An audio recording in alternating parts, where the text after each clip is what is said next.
Пайғамбарыбыз саллаллаху алейхи ва саллям өзінің бір хадисінде мындай дейді: адам баласының денесінде bir üzüm et бар, bir üzüm et бар. Егер де ал таза болса, бүтіндей дене таза болады. Егер де ал бұзылса, бүтіндей дене бұзылады. Көңіл бұрғыла, ал жүрек деп айтқан. Бүгін жанымда bir стакан алып келдім. Бұл стакан бүгін біздің жүрегімізді чағылдырып береді. Аллах Таала бізге жақсы амалдарды, жақсы істерді қылуымызды бұйырып жатады. Анткени ар bir жақсы амал біздің жүрегімізді тазалайды. Бұл себептен улам ар bir мұсылман адам қолынан келишинче жақсы амалдарды атқарыш керек. Анткени ар bir жақсы амал жүректі жақсы ис калтырат. Бұл инсандың бактылуу боло тургандыгы маанисине келет. Теориялык көз караш менен караганыбызда адам баласынын жүрөгү бош. Инсан Аллахтын буйруктарына моюн сунуп, намаз, орозо сыяктуу жақсы амалдар менен жүрөгүнү толтурууга аракет кылышы керек.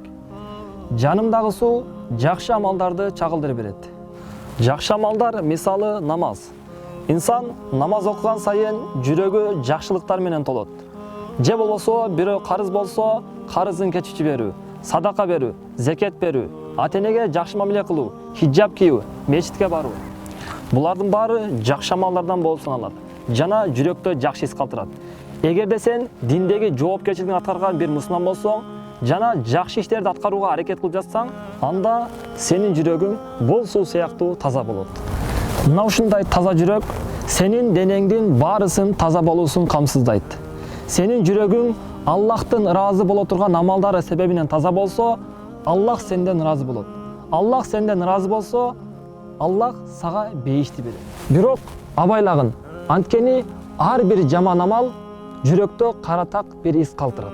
Балким бул бир убак намазды каза кылуу болсун, балким кандайдыр кичинекей күнөө болсун, балким жөнөкөй эле жалган болсун, бирок ар бир күнөө сенин жүрөгүңдө каратак ис калтырып жатат.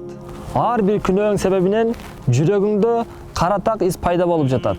Окубаган намаздарың, тутпаган орозолоруң, кылган ар бир күнөөң себебинен жүрөгүңдө каратак ис пайда болуп жатат. Эми карап көрчү мусулман бир тууганым. Сенин таза суудай болгон жүрөгүң кандай абалга келди? Сенин кылган ар бир күнөөң себебинен жүрөгүңдө каратак издер пайда болду. Балким бул биздин назарыбызда бир канча күнөө болушу мүмкүн. Бирок ошол бир канча күнөө сенин жүрөгүңдү кирдетти. Пайгамбарыбыз саллаллаху алейхи ва саллям адамдын жүрөгү бузулса, анын денесинин баары бузулат деген.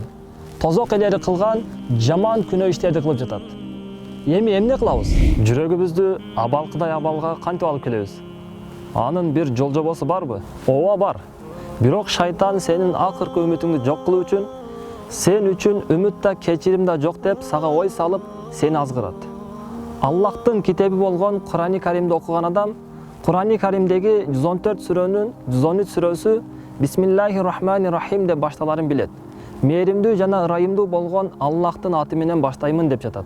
Аллах бардык күнөөлөрдү кечирүүчү.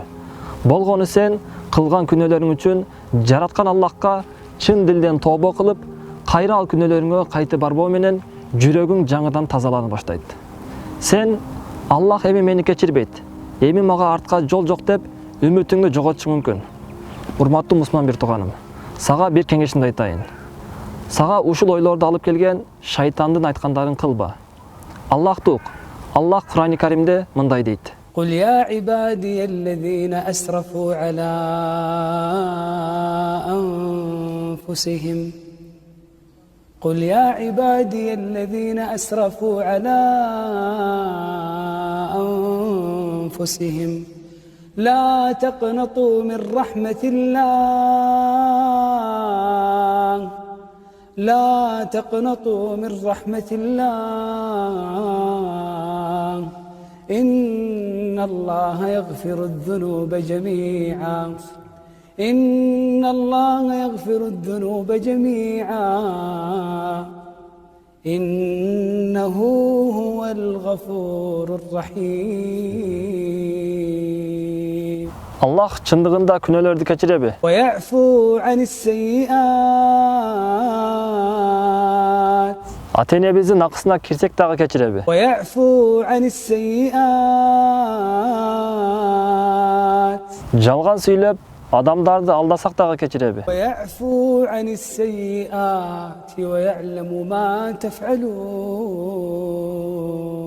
Урматтуу тууганым, стакандагы сууга караңызчы. Башында кандай таза болсо, ошол сыяктуу таза балга келди. Муну биз кантип кылдык? Албетте кылган ката кемчиликтерибиз үчүн жаратканга тобо кылуу менен болду. Кайсыл күнөө болсо да, ал канчалык чоң болсо болсун, Аллахтын мээримдүүлүгү, ырайымдуулугу баарынан жогору турат. Тууганым, кылган күнөөлөрүң үчүн Аллахка тобо кылып кечирим сура. Анткени Аллах сени күтүп жатат. Пайгамбарыбыз саллаллаху алейхи ва саллям Аллах бир кулунун тобосун акыркы демине чейин кабыл кылат деген.